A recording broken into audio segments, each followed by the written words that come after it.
This is the shortest Subaru rear brake pad change video you'll see. So it's 14mm wrench. Loosen up the top bolt, but don't take it out on the caliper. Obviously jack up your car and remove the wheel, and then take out the bottom bolt. Bolt out, and it'll swing up like this. Get your coat hanger and hang it up. You can hook it to the spring. Outside brake pad has a squeaker on it. So you take the brake pad out. You should get a new squeaker with your new brake pad. Squeaker is just a little thing that clamps onto the back.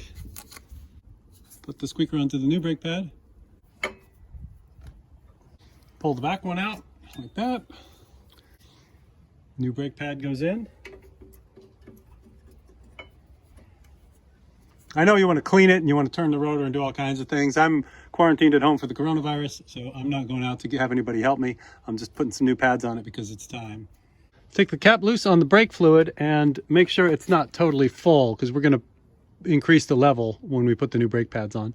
This piston is still sticking way out, so we're going to press it in using a C-clamp and a piece of wood, and that's going to push brake fluid back up the system into the master cylinder.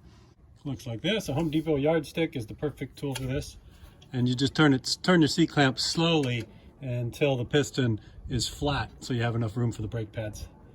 And then just rock it down. You're gonna have to move it side to side, so I move it towards me. Also have to push in the bottom piston here, so I push the bottom piston in a little bit, bring this down, kind of center it, and then I just put that bolt in, tighten that bolt, and I'm done.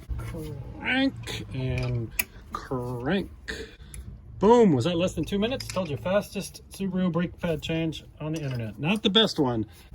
And put the cap back on your brake fluid and check the level. Woo, got my money's worth. Used every bit of that pad. Ha!